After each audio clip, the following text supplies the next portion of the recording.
I was born in the Philippines, in Quezon City, and after a year of living there, me and my mom moved to the Marshall Islands, to this island called Majuro. And so I grew up in the Marshall Islands and I lived there till I was 11 years old. The language and the culture really, meant a lot to me. It was where I was surrounded by Filipinos. We had a Filipino community there, but I definitely really connected with that land and that place. And so after September 11th, because my mom was a travel agent, she was able to get us visas. And on September 16th, she told us we were leaving and we packed all of our stuff.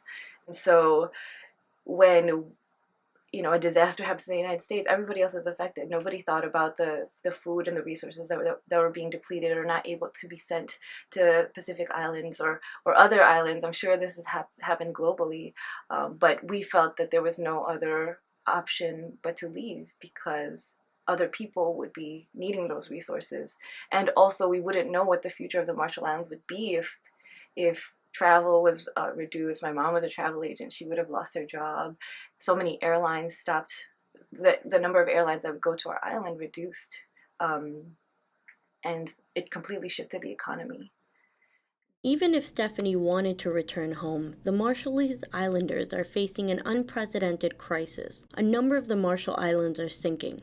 Global warming has triggered faster rising sea levels in the South Pacific than anywhere else in the world, creating thousands of climate refugees. So what's happening now is we're just losing land. It's sinking into the water.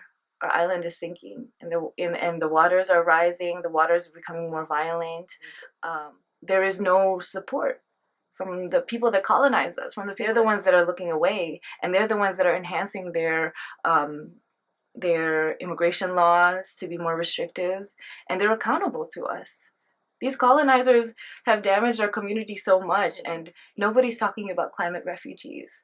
Then we come into these countries and we're treated as less. We don't have as many rights. Some of us, might lose status and then get deported to countries that are now not livable. And my community believes that our land is a gift from God, and we're losing it.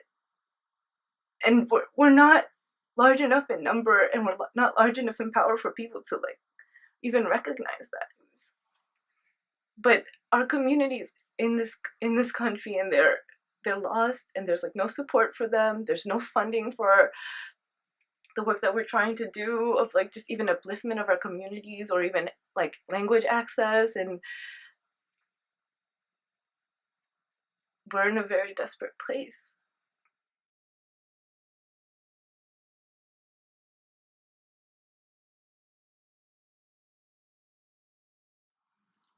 I just want to remind my community that we're together and that we will continue to fight until they listen.